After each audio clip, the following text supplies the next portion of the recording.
You might not believe it, but paper is actually one of the best products you can use on stage. And you might think, wow, you can't use paper. It's too delicate. Trust me, you can use paper for a lot of things, and you can use almost any kind of paper. Now, the one caveat to that is when I start showing you how to do this, you're going to see that it takes a fairly strong paper, so things like tissue paper become more difficult. There are ways to use it, but let's stick with just regular paper for now. So what you're going to need is white glue. Elmer's white glue or any white glue is really fine. I really prefer the straight white glue and not the washable white glue. It's just got a little more strength to it, but the washable will work, but I like just the straight up kind. Paper towels, always for neatness. Now you can in this project use gloves if you're afraid to put your hands in, which you'll see this is going to start getting a little messy. I prefer not to because I want to feel it and I want to, take what feel what's going on. But you can use gloves. What I find is if you're doing a lot of it, your gloves are going to start getting really gummed up really quickly. So you're either going to want to change gloves or be very careful. Or if you're just doing a small project, it's probably fine. So you can use this for so many things. You can put paper on so many different things. I've done it on walls and I've done it on floors. And you're saying, oh no, there's no way paper can hold up to somebody standing on it. I've done it for musicals. You can work. And I'll show you a picture of that in just a minute. So what you're going to have is you need a bucket, a fairly small size bucket, but what you want to be able to do is be able to put your paper into the bucket. So the bigger paper you're using, the bigger bucket you're going to need. So if you're using, doing a large piece, then you're going to need probably a 5-gallon bucket. I'm doing a small piece, so you just need a small bucket. So what you do is do white glue and water down about half, but what you're looking for is kind of a creamy, milky, kind of area that you're shooting for. What you want is it to be thin enough to really penetrate the paper, but not so thick that it gums it up. So you kind of want that fine minimum in between, but you want a good coverage. So what you do, and I'm going to be doing kind of a tile pattern with paper. So what I've done is I've cut my paper, and this is craft paper, easy to get craft paper. This is the stuff they sell you to wrap things in to ship, so pretty easy to find. And this is a really good product to use because it has some really good strength to it. It's got some good fight back to it, because you're going to see in a minute why that's important. So what you want to do is you want to insert it into your glue, kind of move it around to make sure everything is really well coated, but not leave it too long. You don't want to leave it too long. And then what you want to do is squeeze it out. As you can see, kind of messy. This is where some paper towels come in handy. I like to clean my hands off as much as possible. And then very carefully, you're going to unwind it. And the creases are what you're going to want, because that's going to give you some detail. So you can put it into place. And when I'm doing a tile, I like to grid it out, so to make sure that I'm staying in my right pattern. But you can move it around pretty easily. Now, if you get a rip, it's not a huge deal. Tear off another piece that's got ragged edges. You don't want a straight edge. And then you can put it over it, and it just gives you another texture. And sometimes I'll go back in and then put some more over the top. So basically, this is a modified paper mache kind of effect, but lots and lots of glue. So let's do that a couple more times. Again, just make sure it's really well coated. Wring it out and open it up. And you can imagine if this were tissue paper, the tissue paper would have fallen apart right now. The other option is to brush on the glue with something that's porous enough, like tissue paper, that it will soak through. Now, if I just brush glue on the top of this, it probably wouldn't soak through the bottom, which means that it wouldn't adhere well. You can also wrap around the edges, which actually is helpful because then it just keeps your edges from popping up.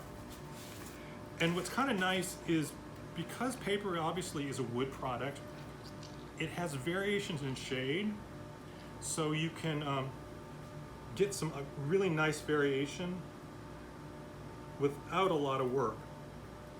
I rarely ever do anything other than just do the paper. You can paint over it, because what you're going to get is kind of a leather effect. which is quite nice. So you can actually stain over this or give it a wash.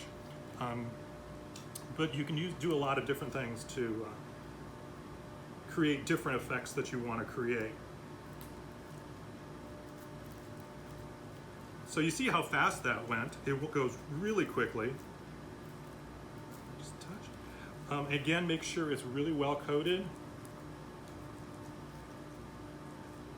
And you just let that dry. So it kind of looks like that, just looks like a hot mess. But once you get it dry, you're going to see it's going to be quite different.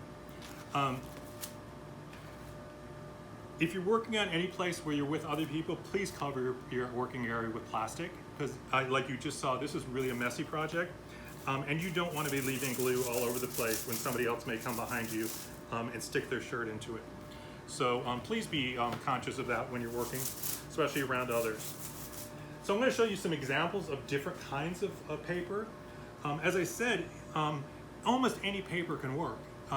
It's really almost anything you can find. So try it. You might find, oh, it just falls apart. Okay, well, mark that one off the list. And you can do things like create checkerboards. And this is using craft paper and what's called red rosin paper. Now, red rosin paper is something that's a building product. You can find it at Lowe's, you can find it at Home Depot, you can find it online. I mean, it's got this really nice kind of dark red color, which is a great complement to the craft paper. And you see how dark it becomes, and you see all of the modeling in it, but that's because we crunched it together. And this top section I actually sealed. If I'm doing a floor, I like to seal it with a polyurethane. You can use a water-based polyurethane or an oil-based. If I'm doing a floor, I usually like to use the oil-based because it's a lot stronger. But for like walls, the water-based is just fine. So that's something you can do with it, is do it kind of a checkerboard. Something else that's kind of fun is you can actually cut it into shapes. I'm not sure how well this is going to show up. So what I did is cut it into leaf shapes, so which creates kind of a overall leaf effect, which is really, it's kind of fun. And you can do it with a bunch of different shapes. I mean, you could do circles, you could do triangles, you could do whatever you can think of. You could do shapes, and that's a really fun way to create a texture on your stage. And like I said, pretty much any paper will work. This is colored copy paper. Fairly simple, and you've got really vibrant colors. Construction paper. It's a little more porous, so it's a little bit harder to deal with, but not too bad. And again, you get some really strong colors, and you can seal it. The other major one, and this is showing you again our red rosin and our craft paper, is newsprint. And newsprint gives you this kind of really nice, almost marbly kind of feel to it. It's thin, but because it has kind of it's made for paper that's supposed to last. It's really strong enough to do that. Let me show you some examples of that on the stage. This is a production of Bloody Bloody Andrew Jackson, and we're looking straight down on the stage, and this is a set of stairs onto a platform, and all of that is construction paper. And this is a big musical. There was blood, there was gore, there was tap dancing, you name it. And this lasted fine through the entire production. So craft for construction paper worked great. The most I've ever used it is in a production called The Columnist, and pretty much the entire set you see is covered in newsprint.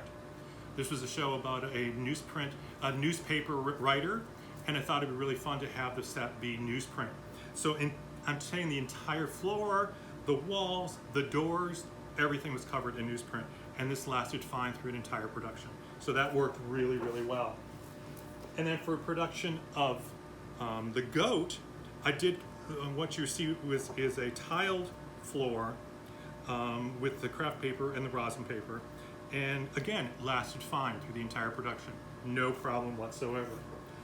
But paper you don't have to just use that with paper. There's many other options. One of the fun ones I did just recently is I created some wallpaper for a production of Avenue Q. So this was a production for Avenue Q where I wanted a very specific wallpaper, couldn't find anything, needed something cheap. So what I came up with was photocopying, color copying on colored paper pieces cut them out, and spray adhese them onto the wall. Didn't do the dunking, didn't do that messy, just sprayed it onto the wall. And I did it in whatever colors you can find in copy paper you can use. So we have a nice green, we had a nice blue, and I did a color version of this with the blue cross on it, which I used for all of them, and then just ran through the different color copy paper. So that's a really fun way to create a wallpaper. The other thing is take advantage of new technology, because if it's there, let's use it. So the other thing we can do is do color copies and use those to adhere to the set to create texture. And one of the things I use a lot are tiles. This was from a book. There's lots of books on tile. You can find really nice color pictures of tile. Online, you can find color pictures. These were tiles, make sure I got the right, I did for a production of Vanya, Sonia, Masha, and Spike. And these were actually photocopied from actual tiles. I actually owned these tiles, and I photocopied them and repeated them. And what you'll do is, again, using spray adhesive, it's spray adhesive onto the wall to create a look. The other thing you can use is create your own wallpaper. And in later segments, I'll show you how to stencil the wallpaper, but you can use it in long strips and glue it onto the wall, just like so it looks like old wallpaper, which is a great effect, and you can kind of tear some back, especially if you're getting a kind of worn out look. This is for a production called The Whipping Man, so I wanted a really, really worn out look. So there are so many things you can do with paper.